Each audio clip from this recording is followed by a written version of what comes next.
and we're going to talk about the closed stance forehand today. This is probably the forehand that you'll get introduced to when you're starting your tennis career. So this is maybe a tutorial a little bit more for newer players or not quite as advanced players, but the closed stance still has an application in the modern game and pros hit it all the time. So let's get started.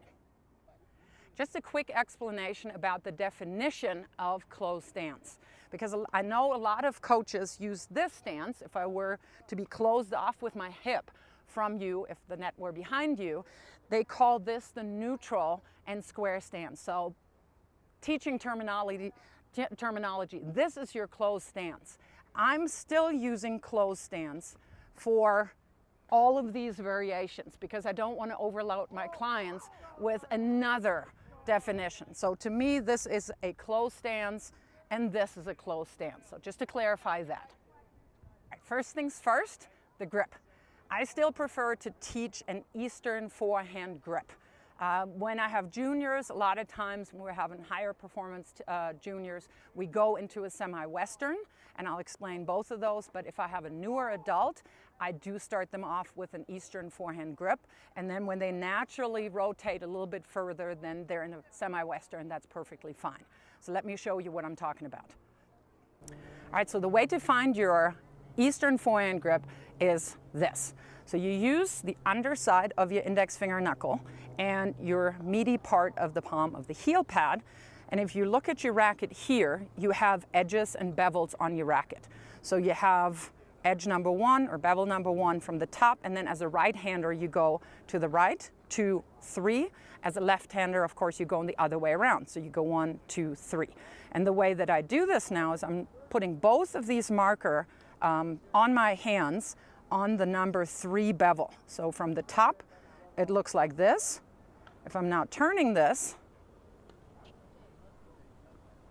I have my hand fully behind the grip. And that helps me when I make contact to have my racket face fully squared up to where I want to hit. Because every time the racket looks in a certain direction when I make contact, that is where I'm sending my ball. So that is the Eastern forehand grip. I don't mind a semi-Western forehand grip that is just going 1 bevel more to your right, or for your lefty to the left. You will generate a little bit more topspin and you get more net clearance. I do not like to teach a full Western, to be perfectly honest, because especially recreational players have a harder time than getting under balls when somebody slices, for instance. And I've also seen a lot of wrist issues with that extreme grip. So the next step is your split step. Each shot you're initiating with your split step. So what is a split step? As your opponent is making contact, you want to be up in the air, actually. Sounds a little weird, but it's a ready hop. With kids, we call it the ready hop split step. You want to be up in the air at the top of your split step as your opponent is making contact, because your brain computes where that shot is going, and as you're coming down onto the ground, you can bound either way. And in this case, we're going to our forehand. From then on, what you're doing is you're starting with your unit turn. And that is when you bring your racket, your shoulder, and your hip back in one unit, hence the name unit turn. So I have my split step, and you see how my right hip sets out to where I'm going. So if I move laterally here, so that I can then move into this direction, or if it's a closed stance, I'm most likely moving forward to the ball, because that is when you use your closed stance. So again, I got my split step, I turn, and I'll go over that, how you want to turn, how high you take your racket back, and all those things. And then your left leg comes forward. On a shorter ball, you can give it a slide step, or if the ball is close enough, you just step forward with your left foot. That is your closed stance here. So let's get a little bit more in detail on the take back. Okay, so I have my split step and I'm initiating my unit turn. So what I want to do with my offhand, with my left arm, I want to help myself bring my right hip and my right shoulder back as I'm moving the racket back. So my offhand really has an important role to play because it helps me to actually load. And we'll get into that in a second.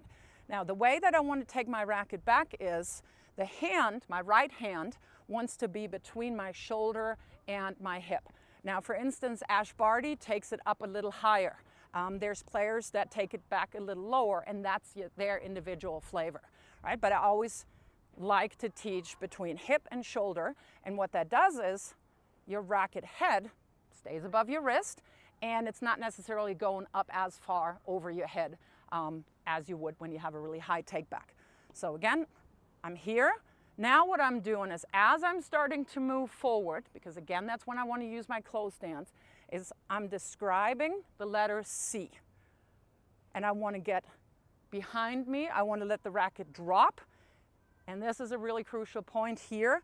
See if you can point the butt cap to the incoming ball, because that is called your lock-in position, and that signifies the end of the preparation. And from here on out, you step, drop even further under the ball, and brush up to your contact point. Okay, so let me do that one more time slower. Here, I'm coming up. I got my lock in. I want my contact point to be well in front of me, ideally between hip and shoulder. So a lot of things happen between hip and shoulder. And I want to have it not too far out. I don't want to lean. And then I follow through. Now, on the follow through, there's variations depending on what ball you're sending. So for instance, if I'm just hitting a rally ball, I still finish over my left shoulder. I still catch that racket. Could be that I hit a little bit more of an angle. I might finish across my hip, or I finish across the biceps. So again, that really depends on what kind of ball I'm sending. But we're talking about a rally ball, so your finish will be most likely between shoulder and your biceps here. All right, let's look at all the components from the side. So starting with my grip, of course.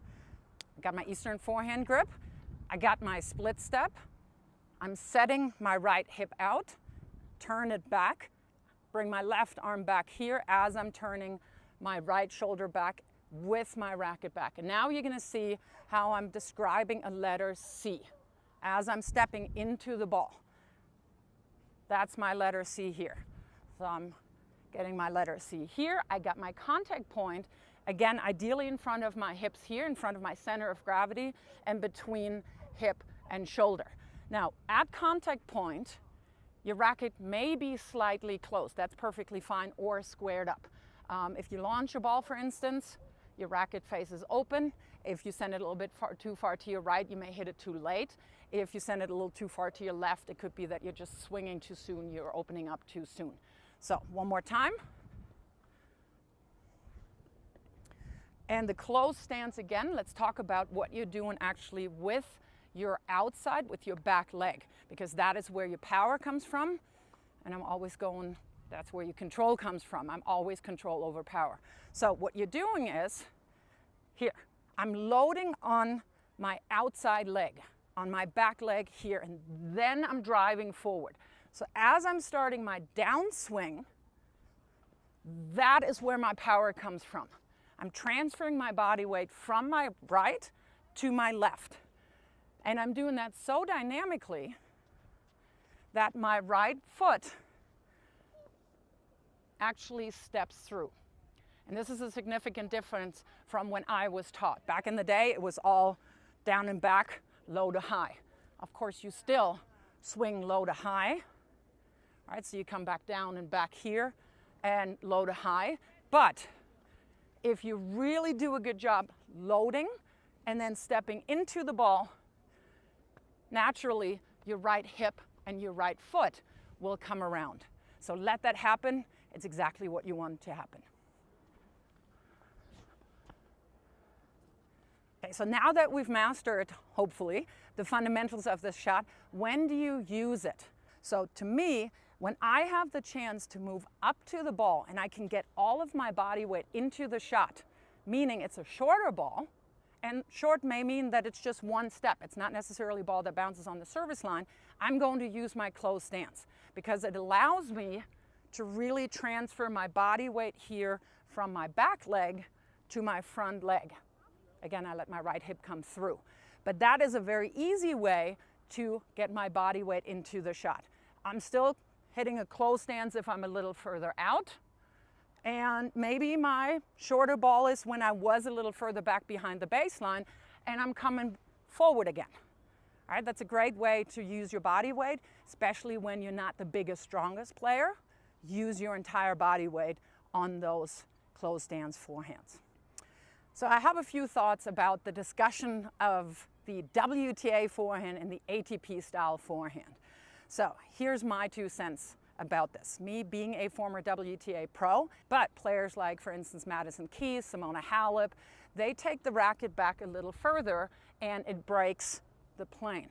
This is what the plane here is, and if I keep the racket on the right side, people have started identifying that as the ATP style forehand, and if it breaks the plane, coaches have started to call it the WTA forehand.